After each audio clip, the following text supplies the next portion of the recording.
Welcome, Kevin. I am so happy to have you on the podcast today. When I was looking at all that you've accomplished, did I see correctly that you have over 1,200 episodes of your own podcast recorded? Yes. So yeah, we do an episode every day. And this is the other thing that most people don't know. I think I've gone on 500-ish. So I'm approaching 2,000. We'll get there in the next, 8 months, hopefully. Wow. What an accomplishment. How does it feel to be at that point? It's very interesting because in most of the rooms I'm in, I am the podcast guy, which I love. And I feel really good about that. Mm-hmm. But at times it's always like, what am I missing?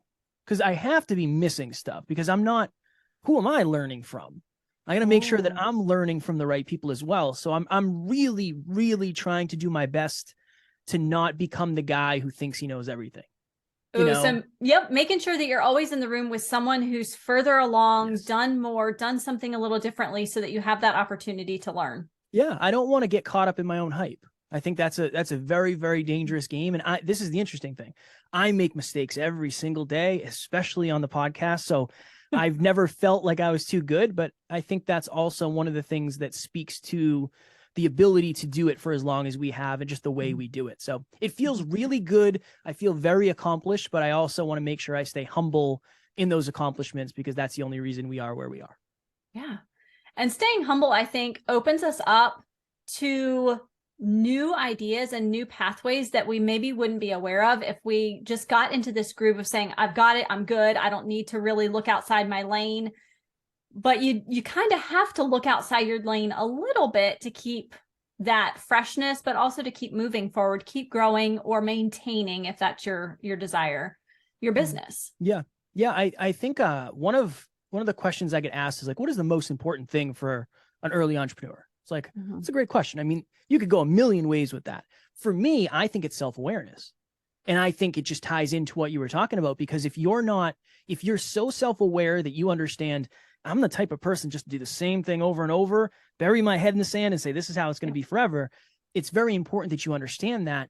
2 reasons. 1, maybe that's the way you should do it. And maybe that's what's right for you. Yeah. 2, maybe you should open your eyes to potential new horizons and maybe try new things.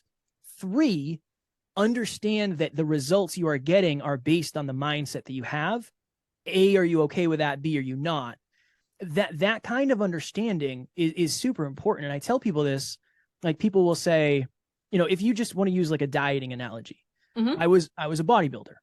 Okay. So if I texted my coach and said, hey, I want to have pizza tonight, he might say, okay, if that's what you want, you do that. Just understand that it's probably not leading you to the goal that you want. And just that little awareness is like, you're allowing me to do it, but you're giving me the reframe that it's probably not helping. Okay, let me take that and run with it. So I think it all kind of comes together in a weird way. When you say that, it makes me realize, I think a lot about shiny object syndrome, especially when you're new to business and you feel like you need all the things, whether it's courses or equipment or this platform or that platform. It's hard to stay in your lane and say, okay, wait a minute, where's my goal? Is this going to actually help me get to that goal? Is the pizza going to help me get to the bodybuilding goal? Probably not. Is it going to I know, right? Is it going to completely derail you? No. Right. In all reality, it's not. But it's going to make it slower to get to where you want to go. Yeah. Yeah. So when you are kind of starting that business, when you're at the beginning of things, a big part of that is consistency. Because I think, and maybe you can correct me if I'm wrong, please do if I am. Consistency is how you figure out where you want to be going and what you actually want out of your business. 100%. And you can speak to this, I'm sure, as well. There's a lot of people that they try something. And this is how I like to break it down. They try something for just say a year. Or even if we want to use, let's just use that. Okay. And let's just say they've done what they're trying once a week. So they've done it 52 times. In the grand scheme of things, 52 times is not a lot of times. No, it just isn't, right? Imagine if you went to the gym, again, I guess the gym is going to be the analogy for this. If you went to the gym once a week, over the entire year, that's not really that much momentum built up. That's not a lot of potential. And the interesting part is, yes, you figure out what you want to do. You figure out what you're capable of growing at faster. Yes. You also figure things out. And this is the paradox of success. You figure out things that you're not going to end up using for 2 years. But so this is my thought behind that is, you're in level 1 of the video game and you pick up a hammer and you're like, I don't see any nails and I don't see any rocks. I don't see any windows. I don't know what this is. This isn't worth it. It's not going to work. You never know, and you don't get to realize that on level 5, you need that hammer. And that's just another important piece of consistency. Not only does it teach you a lot about what you're doing, but it teaches you a lot about yourself. And there's so much intrinsic stuff that happens when you're consistent. You have self-trust, your self-worth changes, you become more confident because you're showing up. I think it's one of the sexy things, consistency, but there's so much that goes into it from an internal and external frame. Now, see, so far you've said self-awareness, then self-trust and intrinsic things. Are you trying to tell me that what's inside us matters probably even more than the stuff that we can buy and that we can? Yeah, I think so. We started this original journey with a podcast called Hyperconscious. So for me, I want to know why do I think the way I think in certain situations around certain people, and I mean, I've talked to so many entrepreneurs where it's not that you're not doing the right things. It's not that you don't know what to do. It's that you don't realize what's holding you back internally. You're going to struggle to make money for the rest of your life if you have a block around money. It's not a course. It's not coaching. It's not an event. It's not a retreat. It's you internally. And while that is a very potentially painful, uncomfortable thing to learn, it is also very freeing when you realize, oh, it's not that I need to learn a billion things. It's that I need to unlearn this really big one thing. And that's a big shift. Ooh, and I think especially when you're dealing with entrepreneurs, a lot of times there's some type A in there and some perfectionism. And what happens is when you start putting things out there and you're saying, I know what to do, I know what to do, I know what to do, and you do it, but you've got that internal stuff running, whether it's you told yourself at some point or someone told you and you internalized that you can't make a mistake, or that it has to be right the first time, or that maybe you're not worth the money that you're worth, that you're making or that you want to make, that all of this gets in the way. That it stops us. And until we release all of that, that forward momentum is never going to happen. It doesn't matter how consistent you are. You can do the same thing for 3 years and never make progress unless you unlearn that stuff.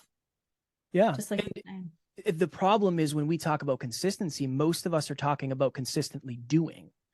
But like even that unlearning process, I remember the first time I ever started talking to a client about a product. And I was like, it's $1,500 a month. And like, you think I got the sale? Not with that energy. Nope. Right?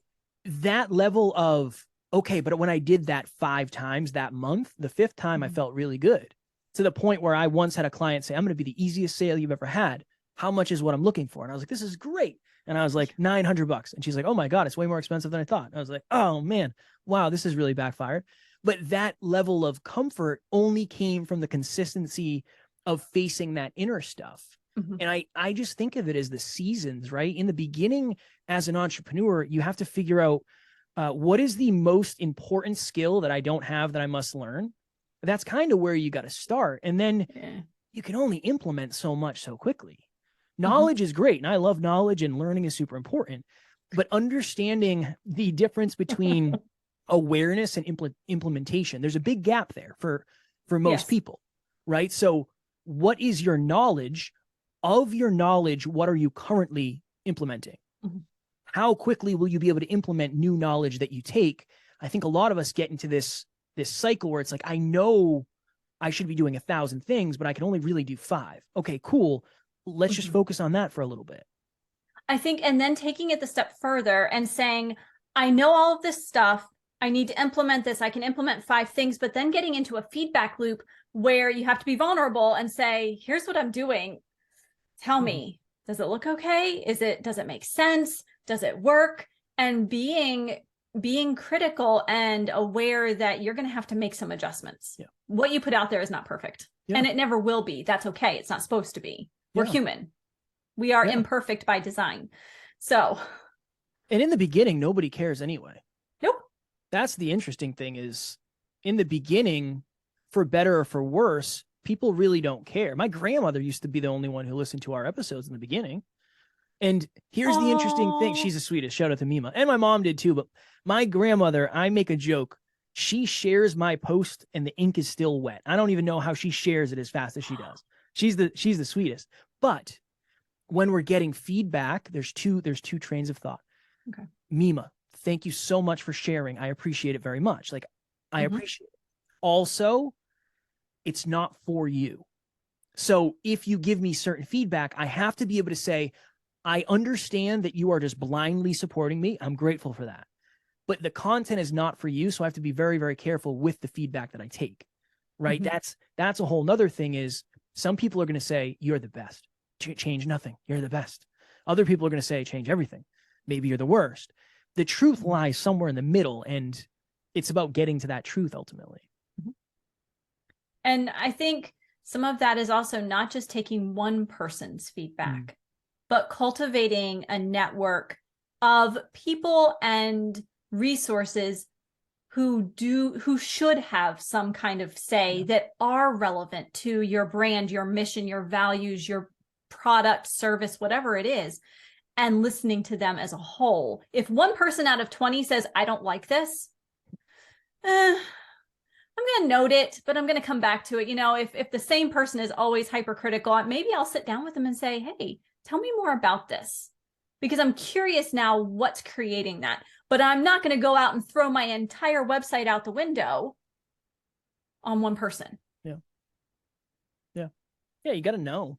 You do. And the goes back to self-awareness, knowing who your people are. Hyper consciousness, Maura, hyper consciousness.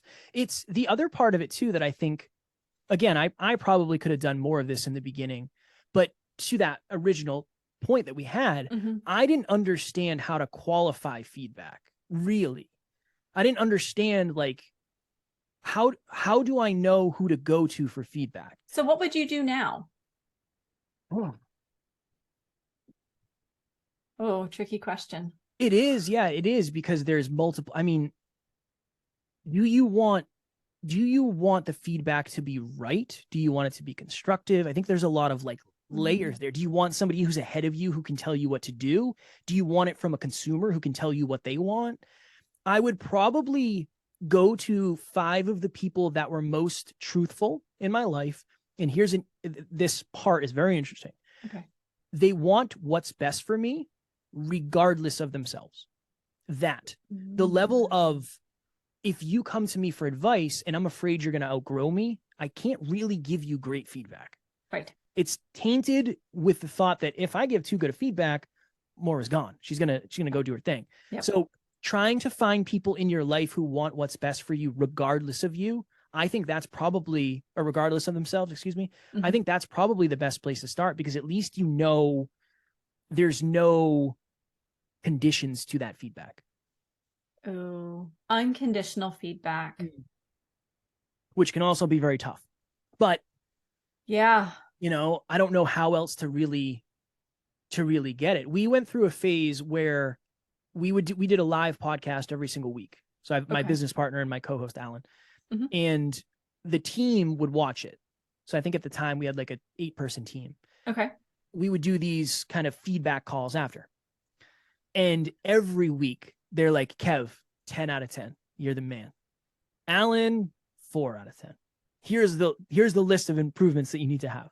Now, my business partner is very different than me. He is hyper logical and he wants feedback. He could do the best thing in the world and he'd be like, I didn't do it as well as I could have. I need feedback. Yep. So we got to the point where we realized that conversation wasn't really constructive. Number one, it was affecting me because I assumed I didn't have to change anything. Mhm. Number two, it affected him because he assumed he had to change everything.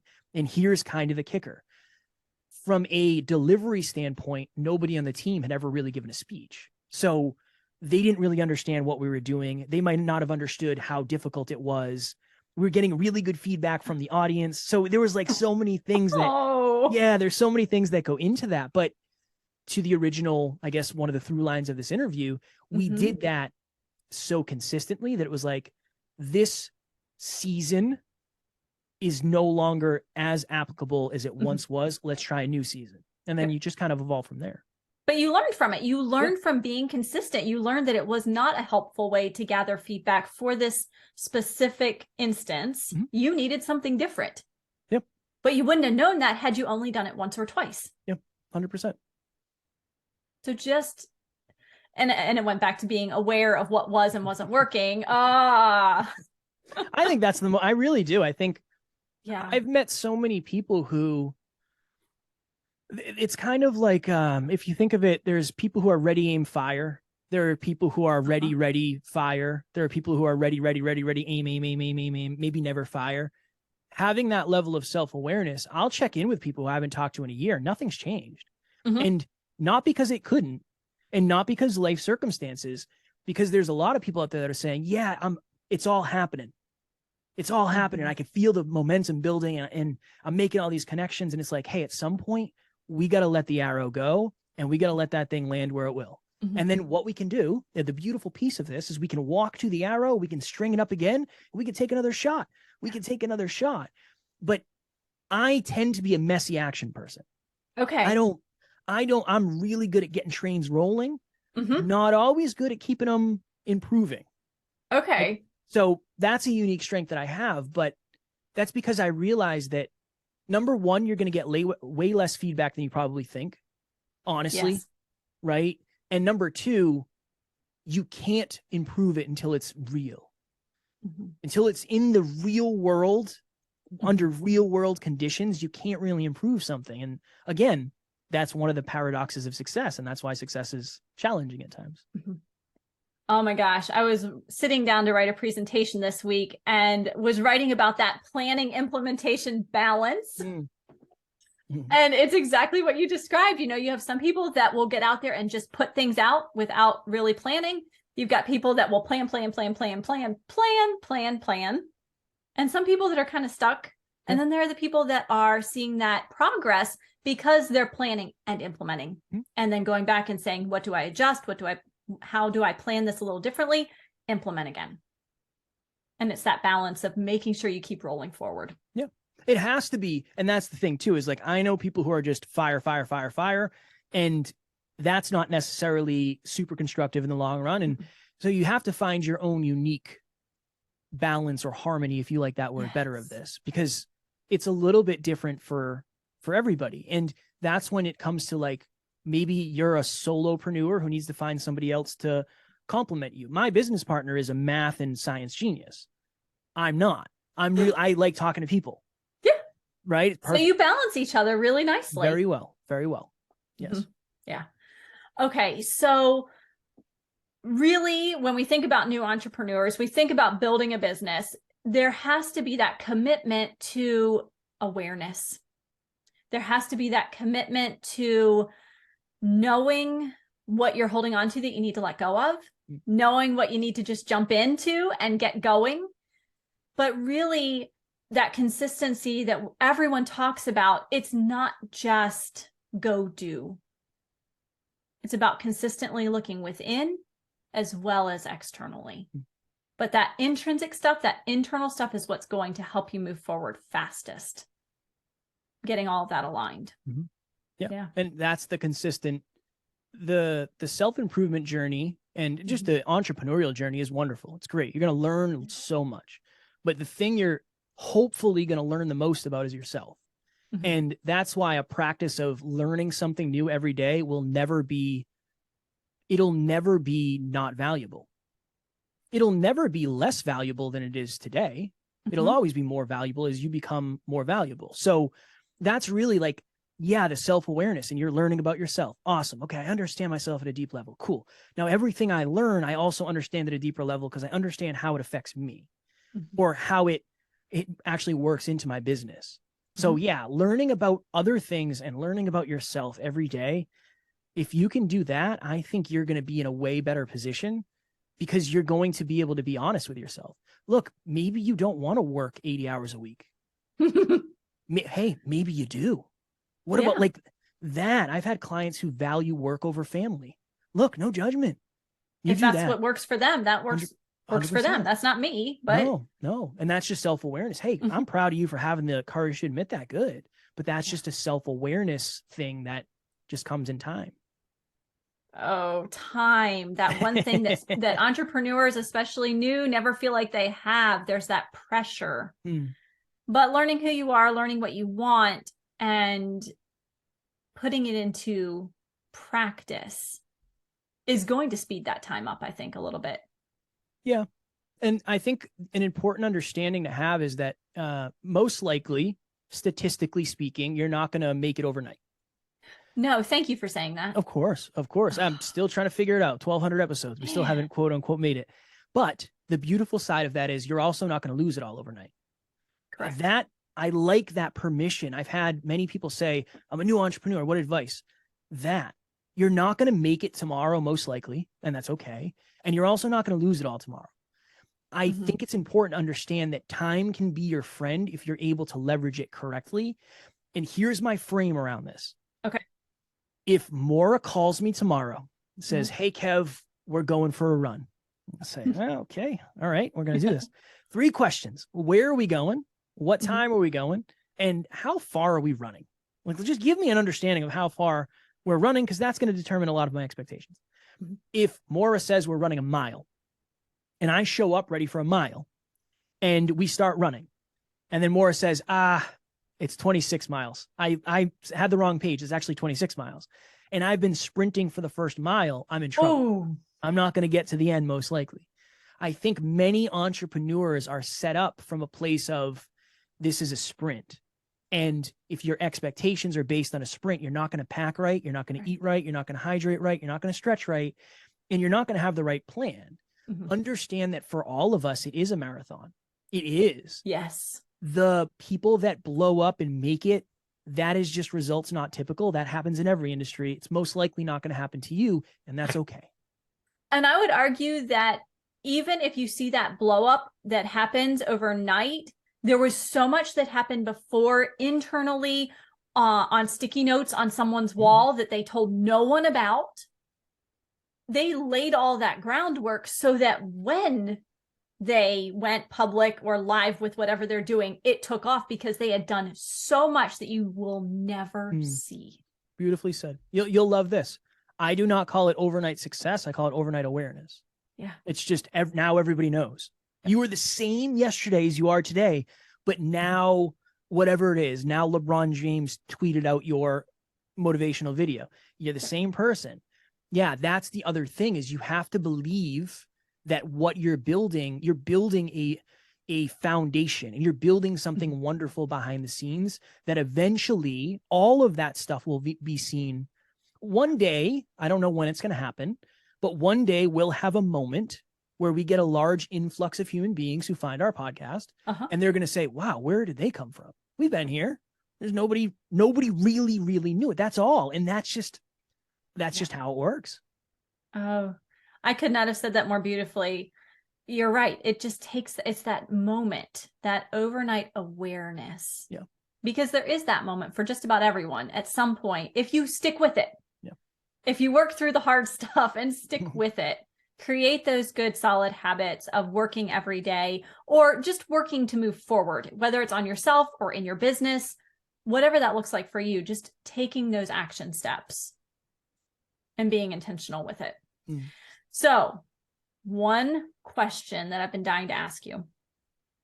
What is your one single piece of advice? If you can only give one piece of advice to entrepreneurs who are kind of stuck in that early moment where it doesn't necessarily feel good yet, it feels like there's a lot of sticky notes involved.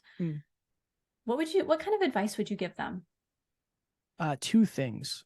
One. I said one. Oh, sorry. One you can thing. Have 2. One thing in a compound sentence. Okay.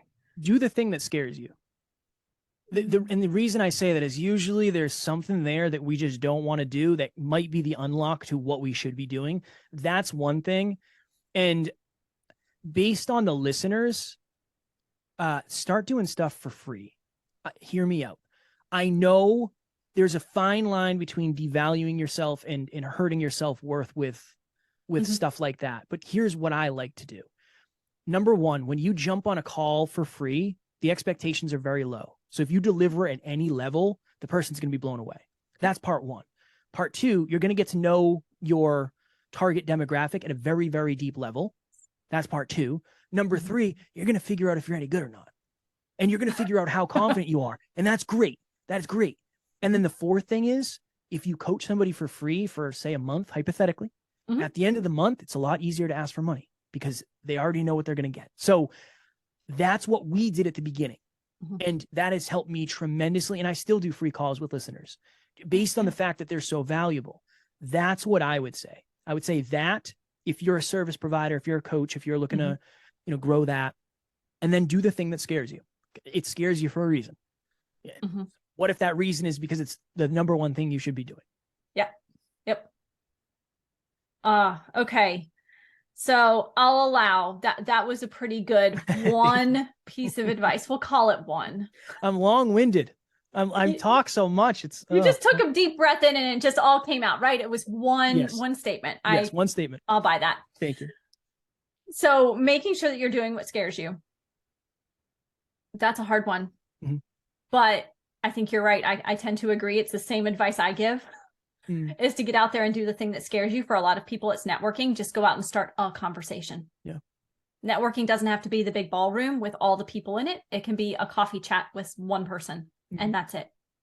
Just getting out there and talking to people and doing things for free. I know I'm worried that you were afraid I was going to cringe. No, I'm kind of on the same train with you on that. I learn so much when I do those free calls, when I sit down and just with an open mind, really listen and see what they have to say and offer that value back. It ends up being an amazing experience for me as the business owner, but also I hope, and I get good feedback and I'm sure you do too. It's helpful for that person on the other end, the person that you're showing up to just serve. Yeah. And here's the interesting thing. How many, and you don't have to answer this, but how many times have you done a free call with somebody and they get to the end and say, hey, how much does it cost to work with you again? Oh, interesting. Because you just want to add value. Just let me add value. So 100%, 100% on that. In fact, I had someone come back to me one time and she reached out a month later because I truly was just serving. She said, I need to know how much it costs to work with you because you showed up on that call and you didn't ask anything of me. You came to help me and I was blown away. It's that mentality of show up and serve. You wanted what was best for her regardless of yourself. I did. That's it. And people can tell, and that's rare. There's not a lot of people. I mean, there are, but like statistically, there's less people that are just showing up trying to serve than there are showing up with their own motives. And again, there's nothing, I'm not saying there's anything wrong with that, but you'll stand out. That's the goal. And that is you will stand out in a way that most other people won't. And that's just a benefit in the long run for you. Absolutely. So Kevin, I cannot believe all the wonderful things you've shared with us, the wisdom, that self-awareness, really the hyper-consciousness of getting in touch with who you are as you start to grow your business. That's really going to help you move forward. And also your advice that you just offered us. I know that my listeners are going to want to check you out. So how can they find you? What's the best way to get kind of hooked into your network and what you're doing? I appreciate that very much. And thank you for the kind words. Just search Next Level University. That's the best way to do it is listen to the show, or we have a website, Next Level Universe.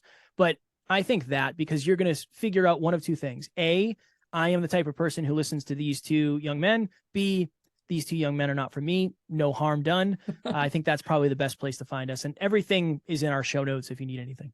Perfect. And I will make sure I put links to your resources in our show notes here today so that it will be super simple to just click. You don't even have to search. I'll make it as easy as possible. Thank you. Thank you so much, Kevin, for your time today, for your wisdom and your expertise.